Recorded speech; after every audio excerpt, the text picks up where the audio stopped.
రంగాలకి ఎటువంటి ప్రోత్సాహం ఉంది, మీరు ఎటువంటి ప్రోత్సాహం పొందారు, ఎటువంటి ప్రోత్సాహం ఉంటే ఎటువంటి సపోర్ట్ ఉంటే బాగుంటుందంట ఈ తరం వారికి? అసలు ఈ తరం వారికైతే మా దగ్గర రామాయణ మహాభారతాలు కథలో ఈ సంస్కృతంలో వాల్మీకి రామాయణం సీరియల్గా ఉందండి. ఇటువంటి వారి నేర్పిద్దామనిస్తానంటే ఇప్పుడు నేను ఇక్కడ ఉంటే మాది బేగంపేట అయితే ఎక్కడో దిల్సుఖ్ నగర్ నుంచి రావాలంటే వాళ్ళు కొంత ఖర్చు పెట్టుకుని ఆటోలో ఖర్చు పెట్టుకుని రావాలి కదండి. సామాన్య కుటుంబీకులు అయితే రాలేరు అంత డబ్బు ఖర్చు పెట్టుకుని ఈ ఛార్జీలు. కాకపోతే నేనేమనుకుంటున్నానంటే ఈ ప్రభుత్వ పరంగా స్కాలర్షిప్ లాగా వారికి అందజేస్తే మా దగ్గరకు వచ్చి నేర్చుకోవడానికి మేము నేర్పించడానికి ముందుకు వస్తామమ్మా. అంతేగాని వారిని కొంతమంది నేర్చుకున్నారు, బయట ప్రదర్శనలు కూడా ఇచ్చారు చాలామంది. నేను మా మాతృ సంస్థ నాకు అన్నం పెట్టి చదివించారని అక్కడికి వెళ్ళి 2 నెలలకు ఒకసారి 15 రోజులు ఉండి పిల్లలకి నేను పాఠాలు అవి చెప్పడం జరుగుతుందండి. తెలుగు హరికథలు, సంస్కృత హరికథలు. ఇప్పుడు ఈ తరంలో ఇప్పుడు అందరూ ముందుకొచ్చి నేర్చుకోమంటే మాకు చదువులు పోతాయని సరే అంటున్నారు. చదువులు దెబ్బతింటాయి, మేము మీ ఇంటి దగ్గరకు వచ్చి నేర్చుకుని మళ్ళీ అక్కడి నుంచి ఇంటికి వెళ్ళేటప్పటికి మాకు దారిలోనే మాకు ట్రాఫిక్ జామ్ అయిపోతుందని ఇక్కడ చాలామంది వెనక అని చెప్తున్నారు. డాన్స్కైనా అంతే, డ్యాన్స్ క్లాసులు కూడా చేసేదానండి నేను. సంగీతం చెప్పినా అంతే, అట్లాగే ఇంటికి వెళ్ళేటప్పుడు లేట్ అయిపోతుందని భయపడ్డాం అందరూ. అందుకని కొంతవరకు నేర్చుకుని మానేయడం, ఏదో అరంగేటర్ వరకు వచ్చి డాన్స్కి అయితే అట్లా నేర్చుకుని వెళ్ళిపోవడం అట్లా జరిగేది. ఇక హరికథ కూడా అట్లాగే నేర్చుకుని కొంతమంది మానేశారండి. ఇంకా ఇప్పుడు మొన్న నాకు నేషనల్ అవార్డు ఇచ్చారు మొన్న కింద ఫిబ్రవరిలో ఇచ్చారు ప్రెసిడెంట్ ఆఫ్ ఇండియా. ఇచ్చినప్పుడు మేడం మేము కూడా వస్తాం మేడం, మాకు చాలా ఆనందంగా ఉంది, మేము కూడా మీ అంతటి వాళ్ళం అవ్వాలని ఫోన్లు చేస్తున్నారు పిల్లలు. 2019గా మొన్న ఇచ్చారండి. నిజంగా రాష్ట్రపతి చేతుల మీదుగా తీసుకున్నారు. అప్పుడు ఎలా అనిపించింది? నిజంగా చాలా ఆనందం అనిపించిందండి. ఎందుకంటే సంగీత నాటక అకాడమీ అవార్డు అంటే విద్వాంసులకి చాలా గొప్ప అవార్డు అనమాట. అది చాలా గుర్తింపు. అది ఇంత గొప్ప అవార్డు వచ్చిందని నేను ఎంతో ఆనందపడ్డాను. దాంతో అందరూ కళాకారులు మా హరికథా చాలా ఆనందంగా ఉందమ్మా. మా అందరికీ ఎప్పుడు వస్తుందో, మీరు ఎలాగైనా సరే మా అలాంటి వాళ్ళని కూడా ప్రోత్సహించాలి, మీరు మమ్మల్ని ఎంకరేజ్ చేసి మీరు మంచి చేయండి అని చాలామంది అడిగారు. అలాగా నాకు ఆ అవార్డు రావడం చాలా గొప్ప అనిపించిందమ్మా. అమ్మ, ఇప్పుడు మీరు ఏ పాఠశాలలో అయితే కపిలేశ్వరం పాఠశాలలో మీరు ఇది విద్యను అభ్యసించారో వారికి ఇప్పుడు మీరు ఫ్రీగా సేవ చేస్తున్నారు అంటే దానికి ఫ్రీ బోర్డింగ్ అండ్ లాడ్జింగ్ అంతా అక్కడేనండి. వారే చూసేవారు అందరికీ, స్టూడెంట్స్ కూడా. వారు సంవత్సరానికి సరిపడగా 5-6 జతల బట్టలు పెట్టడం వారికి. ఇప్పుడైతే 10 సంవత్సరానికి 10,000 రూపాయలు స్కాలర్షిప్ కూడా ఇస్తున్నారమ్మా. నేను సంస్కృత హరికథ ప్రచారం అయిన తర్వాత ఢిల్లీ యూనివర్సిటీ నుంచి ఢిల్లీ నుంచి మాత్రం దీనికి స్టైఫండ్ వస్తుందండి. రాష్ట్ర ప్రభుత్వం కూడా ఇక్కడ తెలంగాణ అది 2 కలిసి ఉన్నప్పుడు ఇక్కడి నుంచి కొంత ఇవ్వడం మొదలుపెట్టారు. ఇప్పుడు ఆంధ్రప్రదేశ్ ప్రభుత్వం కూడా ఇస్తుందమ్మా కొంత. దాన్ని బట్టి పిల్లలకి దీనితో పాటు వారు ఇచ్చే ఉచితమైనటువంటి బట్టలు, వైద్యానికి, వీటికి అన్నీ వారే చూసుకుంటారు. దాంతోపాటు ఇక్కడ 10,000 రూపాయలు ఇప్పుడు ఇస్తున్నారండి పిల్లలకి సంవత్సరానికి ఒకసారి. అలాగే అక్కడే అన్ని భోజనం చాలా, సత్రం అంటే ఏదో చిన్నగా ఉండదండి. జమీందారు గారి నాయనమ్మ గారు 100 ఎకరాల భూమి సత్రానికి రాశారండి. దానిని అట్లా వదిలిపెట్టేస్తే ఎలాగే అయిపోతుంది అని వారి తండ్రి గారి పేరున ఒక ట్రస్ట్ పెట్టి ఈ 2 పాఠశాలలు పెట్టి నడిపిస్తున్నారు. దానిలోనే వారు భోజనం చేస్తారు. ప్రత్యేకంగా చాలామంది దాని మీద వర్క్ చేస్తూ చాలా బాగా చూస్తారండి భోజన వసతులన్నీ కూడా. అమ్మ, నేటి తరం ఈ హరికథలు నేర్చుకోవాలి అనుకునే వారికి, హరికథలు రాణించాలి అనుకునే వారికి, ముఖ్యంగా మహిళలకి మీరేం చెప్తారు? అసలు 50 సంవత్సరాల కిందట మహిళలకే ఆ హరికథా గురుకులాన్ని పెట్టారు. అచీవ్మెంట్ అవార్డు, రాజశేఖర రెడ్డి గారి అచీవ్మెంట్ అవార్డు కూడా ఇచ్చారండి కిందటి సంవత్సరం మా పాఠశాలకి. అలాగా ఇది ఆడపిల్లలు నేర్చుకుంటే చాలా ఉపయోగకరమైనటువంటి విద్య అండి. ఇది ఎందరో అభివృద్ధిలోకి వచ్చి దీనిని ఒక ఉపాసనగా, ఒక కళారంగంగా ఎన్నుకుని జీవితాలను గడుపుతున్నారు. దీనికి కనీసం 10th క్లాస్ అన్న చదువుకుంటే కొంచెం సాహిత్యం అది తెలుస్తుందండి.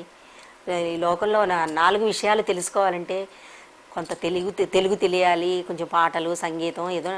ఇప్పుడు సంగీతం నేర్చుకుని వచ్చేవాళ్ళు చాలా తక్కువైపోయారండి. ఏదో భజన పాటలని సినిమా పాటలని అవి పాడేవాళ్ళు వస్తే శృతి లయ ఉంటే చాలు చేర్చేసుకుందాం అని చెప్పి చూస్తున్నాం మేము. అలాగే చేర్చుకుంటున్నాం. మేము ప్రాక్టీస్ చేసిన తర్వాత కొంతవరకు బాగా పాడుతున్నారు. అదే కాకుండా కళారంగంలో ఇప్పుడు నాటక రంగంలో ఉండేవారు, బుర్రకథలు హరికథలు చెప్పేవారి పిల్లలు ఉన్నారంటే కొంచెం అలవాటు ఉంటుంది వాళ్ళకి అన్నీను. మనం చెప్పింది సూక్ష్మంగా అర్థం చేసుకుని బాగా పాడగలుగుతారు, చెప్పగలుగుతారండి. అందుచేత మేమేమంటామంటే కళారంగంలో బ్రతికే ప్రతి వారు కూడా ఎటువంటి పరిస్థితిలోనూ ఏదో ఒక కళ నేర్చుకోవాలి. ఇప్పుడు పెద్ద పెద్ద ఐఏఎస్ ఆఫీసర్లు అయినటువంటి వాళ్ళందరూ కూడా నృత్య కళని ఎన్నుకుని ప్రతి ప్రోగ్రామ్స్ చేస్తూ ఉంటారని వారి ఉద్యోగమే. అలా అమెరికాలో ఎంతోమంది సెటిల్ అయ్యారు, మన ఇండియాలో కూడా ఉన్నారు. ఇప్పుడు ఆనందా శంకర్ జయంతి ఉన్నారంటే అప్పుడే పెద్ద ఐఏఎస్ ఆఫీసర్ ఆవిడ. అయినా భరతనాట్యం ఎందరో శిష్యులకు చెప్తున్నారు. అలా ఎందరో ఉన్నారండి నృత్య కళాకారులైనా, సంగీత కళాకారులు, హరికథ. అందుకోసం ఈ కళని ఏదైనా సరే తాను తరించి ఇతరులను తరింపచేయాలంటే ఒక కళని ఎన్నుకుంటూ జీవితం మనశ్శాంతిగా ఒక భక్తి మార్గంగా జీవితాన్ని గడపాలంటే కళ చాలా ప్రాముఖ్యమైందండి. కళ అంటే భగవత్ స్వరూపం. ప్రత్యేకంగా మనం కూర్చుని దేవుని పూజించే కన్నా ఆ భగవంతుణ్ణి సేవించుకుంటూ మనం సేవించాలంటే ఈ కథలను, అందుకే కదండి సూత మహాముని శౌనకాది మహర్షులకు ఈ పురాణాలు అష్టాదశ పురాణాలన్నీ కూడా ఆయన వ్యాసుల వారు రాస్తే మనకి సూక్ష్మంగా ఒక్కొక్క రాష్ట్రానికి మన తెలుగువారు ఉన్నారనుకోండి, తెలుగు భాషలో సూతుడు శౌనకాది మహర్షులకు చెప్పాడు అని ప్రతిదిన అంటారన్నమాట. అలా ఏంటంటే తాను తెలుసుకునేది ఇతరులకు చెప్పాలి, వారు మళ్ళీ ఇంకొక తరానికి చెప్పాలి. అట్లాగా మేము 10 మందికి చెప్పి మా జీవితాలను ధన్యం చేసుకుందామని మా ఉద్దేశం అండి. అప్పట్లోనే మనం ఎన్ని చూస్తుంటే అప్పట్లోనే ఆ రోజుల్లో కొన్ని సంవత్సరాల క్రితం ఎంతో మంది మహనీయుల చేత మీరు పురస్కారాలు అందుకున్నారు. ఎన్టీ రామారావు గారు, వైఎస్ రాజశేఖర్ రెడ్డి గారు. నిజంగా ఎలా అనిపించింది? అది చాలా గొప్ప విషయం. ఎన్టీ రామారావు గారు అంటే అసలు ఆయనతోటి ఫస్ట్ నాకు సన్మానం జరిగిందండి, ఉగాది పురస్కారం రవీంద్ర భారతిలో. చాలా ఆనందపడిపోయాను. ఆ తర్వాత నాది మన భారత రాష్ట్రపతి నీలం సంజీవ్ రెడ్డి గారి దగ్గర నాది రుక్మిణి కళ్యాణ హరికథాగానం ఏర్పాటు చేశారండి ఇక్కడే.